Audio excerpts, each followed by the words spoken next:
శాంతి tropics. నా tropics కానీ మీకు నచ్చినట్టయితే లైక్ చేయండి. మన ఛానల్ కానీ మీరు ఫస్ట్ టైం చూస్తే సబ్స్క్రైబ్ చేసుకోండి. సబ్స్క్రైబ్ చేసి పక్కన బెల్ ఒకటి క్లిక్ చేయండి. నేను ఎప్పుడైనా వీడియో పెట్టినప్పుడు మీకు నోటిఫికేషన్ వస్తుంది. ప్లీజ్ సబ్స్క్రైబ్ చేయండి, లైక్ చేయండి. ఓకేనా ఫ్రెండ్స్, లేట్ చేయకుండా ట్రాపిక్లోకి వెళ్ళిపోతాం. భార్య లేకుండా భర్త బతకచ్చు, భర్త లేకుండా భార్య బతకచ్చు. వీళ్ళిద్దరూ లేకుండా బతకలేని పిల్ల. ఒక మిడిల్ క్లాస్ ఫ్యామిలీలో జరిగిన ట్రాపిక్ ఈరోజు ట్రాపిక్స్ ఫ్రెండ్స్. మంది ఏంటంటే వాళ్ళు మధ్యతరగతి వాళ్ళు, హైదరాబాద్ వాళ్ళు మధ్యతరగతి నుంచి ఎక్కడి నుంచో వలస వచ్చి బతికేవారు. బతుకుతే ఈ రూమ్ కిరాయిలు అవన్నీ కట్టుకోవడానికి వాళ్ళ హస్బెండ్ వాళ్ళు ఒక ఆవిడేమో ఇళ్ళల్లో పని చేసేది, వాళ్ళ ఆయనేమో మేస్త్రి పని చేసేవారు.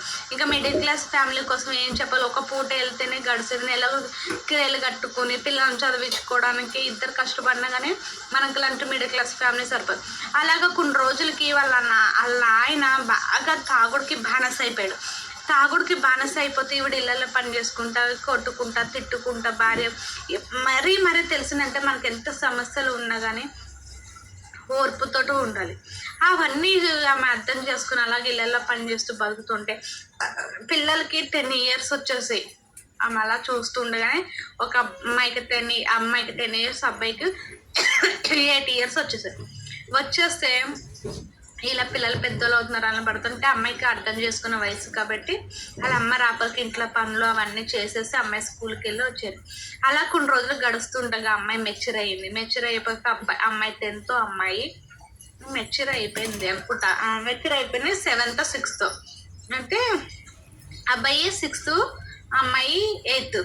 అయితే నేను మెచ్యూర్ అయిపోయిన అన్నీ అయిపోయాక ఈ అమ్మాయిని ఆలోచించుకుంటూ ఏముంటుంటే చిన్న చిన్న ప్రాబ్లమ్స్ ఎవరికైనా ఉంటే వాళ్ళ అమ్మ ఒకసారి సూసైడ్ అటెంప్ట్ చేయబోతుంటే ఆ అమ్మాయి ఆపిందంట.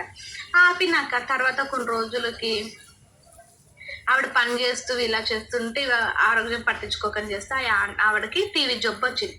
టీవీ జబ్బు వస్తేనే రూపాయి లేనిది ఇలువ ఎవరు ఇయ్యరు మనకి.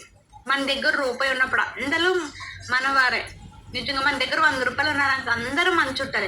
ఆ 100 రూపాయలు అప్పుకు తెచ్చుకోవడానికి వెళ్తే ఎవరు మన వాళ్ళు కాదు. అలాగా వాళ్ళ పుట్టింటోళ్ళు మెట్టింటోళ్ళు అంతానే ఆమెను పట్టించుకోకపోవడం అవన్నీ చేసి తినడానికి వచ్చేవారు. రూపాయి ఉన్నప్పుడు చుట్టాలు రూపాయి.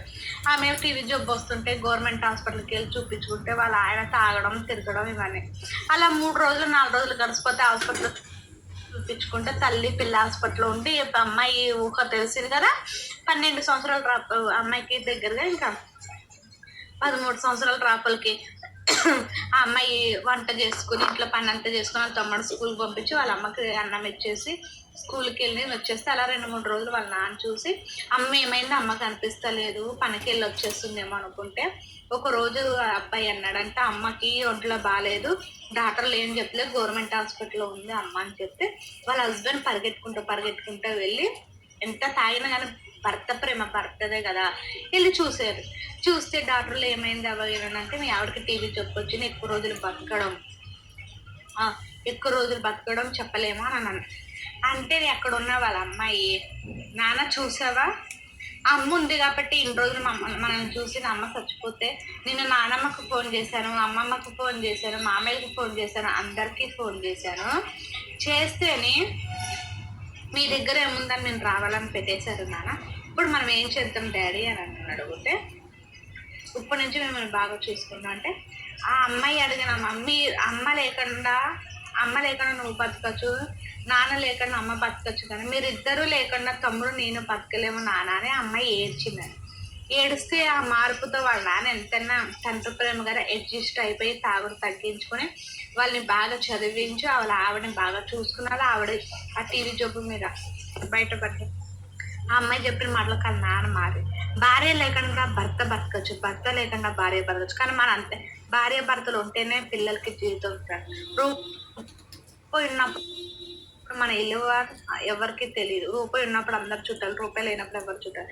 ఒకేలా వాళ్ళు బాగా బతికి ఇప్పుడు సాధించి అమ్మాయి పెళ్లి కూడా చేశారు. అమ్మాయి చెప్పిన మాటలు వాళ్ళ నాన్న మారాడు. ఓకేనా ఫ్రెండ్స్, ఈ టాపిక్ నచ్చితే లైక్ చేయండి, షేర్ చేయండి, కామెంట్ చేయండి.